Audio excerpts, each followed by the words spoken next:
بسم اللہ الرحمن الرحیم۔ السلام علیکم۔ اعتکاف عربی زبان کا لفظ ہے۔ اس کے معنی ہے ٹھہر جانا، جم جانا اور ایک جگہ پر ٹھہر کر عبادت کرنے کو اعتکاف کہتے ہیں۔ اسلام میں اعتکاف اس کو کہتے ہیں انسان 10 دن کے لیے نیت کر کے مسجد میں ٹھہرا رہے اور اللہ کی عبادت میں مشغول رہے۔ آخری عشرے میں 2 عبادتیں بہت اہم ہوتی ہیں، ایک شب قدر یعنی طاق راتوں کی عبادت اور دوسری اعتکاف کی عبادت ہے۔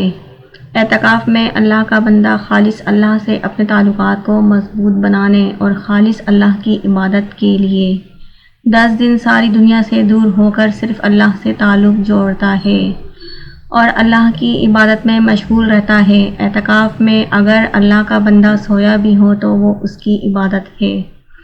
اعتکاف ایک ایسی عبادت ہے جس کا بہت اجر و ثواب ہے۔ سورہ بقرہ میں آیت نمبر 187 میں اللہ تعالیٰ فرماتے ہیں، اور جب تم مسجدوں میں حالت اعتکاف میں ہو تو بیویوں سے مباشرت نہ کرو، یہ اللہ کی باندھی ہوئی حدیں ہیں، ان کے قریب نہ بھٹکنا۔ اس طرح اللہ اپنے احکام لوگوں تک پہنچاتا ہے کہ وہ غلط راہ پر نہ چلیں اور کوئی غلطی یا گناہ نہ کر بیٹھیں۔ اعتکاف 1 دن کا بھی ہوتا ہے اور 10 دن کا بھی۔ نبی صلی اللہ علیہ وآلہ وسلم عموماً اعتکاف آخری عشرے میں بیٹھتے تھے۔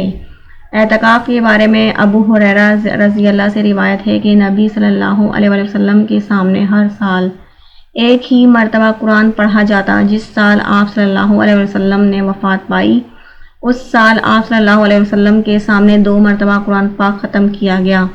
اسی طرح ہر سال آپ صلی اللہ علیہ وسلم 10 دن اعتکاف فرماتے، لیکن جس سال آپ صلی اللہ علیہ وآلہ وسلم نے وفات پائی 20 دن کا اعتکاف فرمایا۔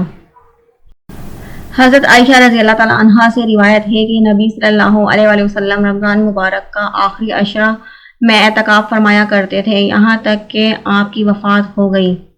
آپ کے بعد آپ کے ازواج مطہرات نے بھی اعتکاف کیا۔ اس سے معلوم ہوتا ہے کہ اعتکاف کی عبادت عورتیں بھی کر سکتی ہیں۔ اعتکاف میں زیادہ سے زیادہ اللہ کی عبادت کی جاتی ہے۔ اس میں نوافل کا اہتمام کیا جاتا ہے، قرآن پاک کثرت سے پڑھا جاتا ہے اور تسبیحات پڑھی جاتی ہیں اور اللہ سے زیادہ دعائیں اور مناجات کی جاتی ہیں۔ Thanks for watching. Please like, share and subscribe.